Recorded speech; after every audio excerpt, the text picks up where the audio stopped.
Hello 7th class. Beta, this is your English worksheet number 22 dated 14th December 2020. Now this worksheet is from your chapter Ashes that made trees bloom. ये आपकी worksheet बेटा chapter से है Ashes that made tree blooms, जो कि ashes के बारे में है. ठीक है, राख जो कि trees को bloom करती है, खिला देती है. Fun fact, do you know that people in various countries have different ways of eating? Like in India, we like to eat with hands or spoon. Similarly, people in Japan eat with chopsticks. तो आपको बता रहे हैं बेटा, लोग जो हैं अलग अलग कंट्रीज़ में, जो इतनी सारी कंट्रीज़ हैं उनमें सब लोगों के मतलब सब कंट्रीज़ के लोगों का अलग अलग तरीके से खाने का स्टाइल है. ठीक है, वेज़ डिफरेंट वेज़ मतलब अलग अलग तरीके से खाने के तरीका है. लेकिन इंडिया, जैसे इंडिया में we like to eat with hands. हम खाना कैसे खाते हैं? हैंड से या फिर स्पून से, है ना. हमें खाना पसंद है हाथ से या स्पून से. ऐसे ही जो जापान के लोग हैं, people in Japan, they eat with chopsticks. वो चॉपस्टिक्स से खाना पसंद करते हैं. चॉपस्टिक्स ऐसे 2 स्टिक्स होती हैं, उनके बीच में खाना रख के खाते हैं. Okay. In the good old days of the daimyos there lived an old couple whose only pet was a little dog. तो आपको बता रहे हैं पुराने ज़माने में डायमियोस बेटा भगवान जो जापान के देवता होते हैं, गॉड होते हैं, उनको डायमियोस बोलते हैं. तो उनके ज़माने की बात है कि एक ओल्ड कपल रहता था whose only pet was a little dog. उनका सिर्फ एक ही पेट था, छोटा सा डॉग था. Having no children, उनके कोई बच्चा नहीं था. They loved it as though it were a baby. उनका कोई बच्चा नहीं था, इसीलिए वो उस पेट को ही ऐसे प्यार करते थे जैसे वो उनका अपना बच्चा हो. द ओल्ड डेम मेड बेटा ये आपका गलत है कुछ. They made it a cushion of blue crepe. Old dame आएगा, इसमें दे नहीं आएगा. The old dame made it a cushion of blue crepe and at meal time Muko, for that was its name, would sit on it as snug as any cat. Okay. तो आपको बोल रहे हैं जो old dam थी उसने जो old lady थी, मतलब जो ओल्ड लेडी थी, उन्होंने उसके लिए कुशन बनाया था ब्लू क्रेप के कपड़े से. ठीक है, ब्लू कलर का था वो क्रेप का कपड़ा. और एट मील टाइम, जब खाना खाने का टाइम होता था, तो म्यूको कौन है?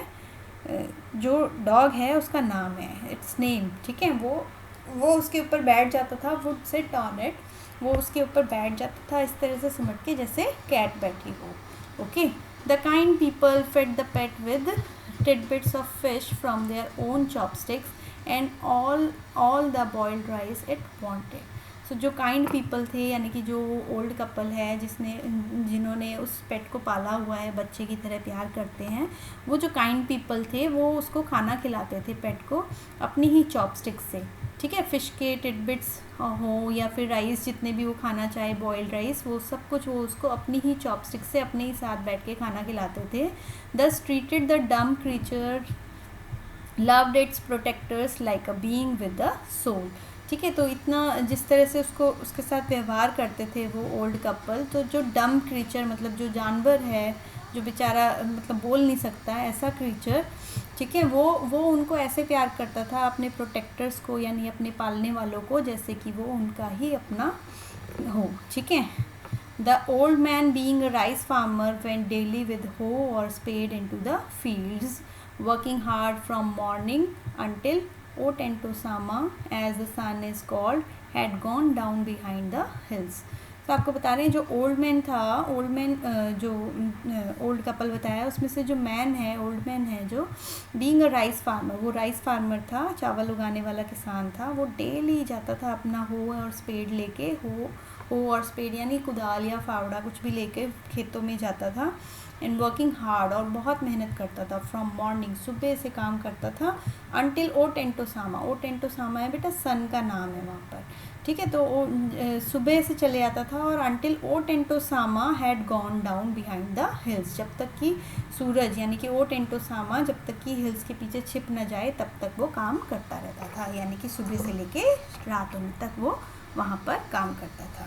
Now every day the dog followed him to work, never once harming the white herons. They walked in the footsteps of the old man to pick up the worms. सो जो dog था वो जो उनका पेट था उस old man का पीछे पीछे ही जाता था वो रोज़ के रोज़। जब ओल्ड मैन अपने खेतों में जाते थे अपना काम करने के लिए सुबह से शाम, तो डॉग उनके पीछे पीछे उसके साथ जाता था। और कभी भी वाइट हेरन मतलब बगले जो होते हैं, ठीक है, उनको कभी नुकसान नहीं पहुंचाता था वो। क्योंकि जैसे ही ओल्ड मैन जाता था तो हेरन उसके पीछे पीछे चलते थे। जहाँ पे भी ओल्ड मैन अपना पैर रखता था वहाँ से पैर उठाते थे तो उसमें से कीड़े निकलते थे घास में से, ठीक है। तो जैसे ही वो फुट स्टेप उठाता था तो वहाँ से वो कीड़ों को उठा के खाने के लिए हेरन्स आते थे और हेरन्स को भी वो कोई नुकसान नहीं पहुँचाते थे, ठीक है। For the old fellow was patient and kind to everything that had life.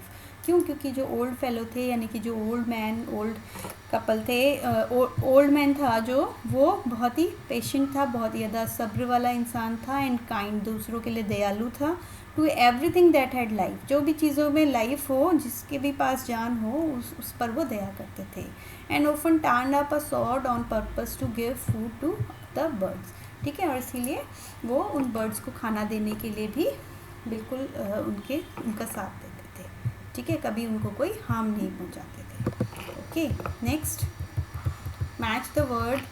Match the following word meaning with their corresponding pictures. Word meaning दिए हुए बेटा, इनको पिक्चर से मैच करना। So let's match them. First word is daimyos यानी कि lord. The lord की picture दिख रही होगी आपको, this is lord. Now hoe spade a long handle gardening tool, ये आपका ये रहा। नेक्स्ट ओटेंटोसामा मैंने पहले ही बोला आपको, another name for sun, so match it with sun. Okay, now next is, wait let me erase it, yes.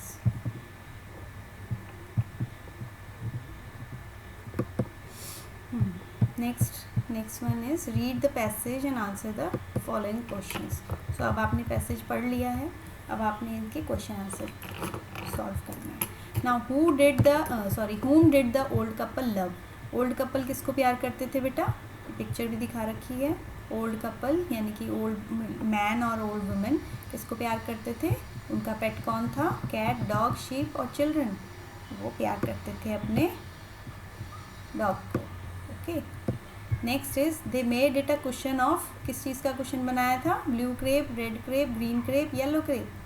So you know very well it was a blue crepe. Next is what was the name of the pet? Pet का नाम क्या था? Toto, Miko, Tento, Miko. It was Muko. Okay, next, I think it's over now. Yes, COVID appropriate behaviour is wear a mask. Okay, so बच्चे do this worksheet and I hope you are enjoying your online class, your online learning. Stay safe, stay home, bye bye, take care.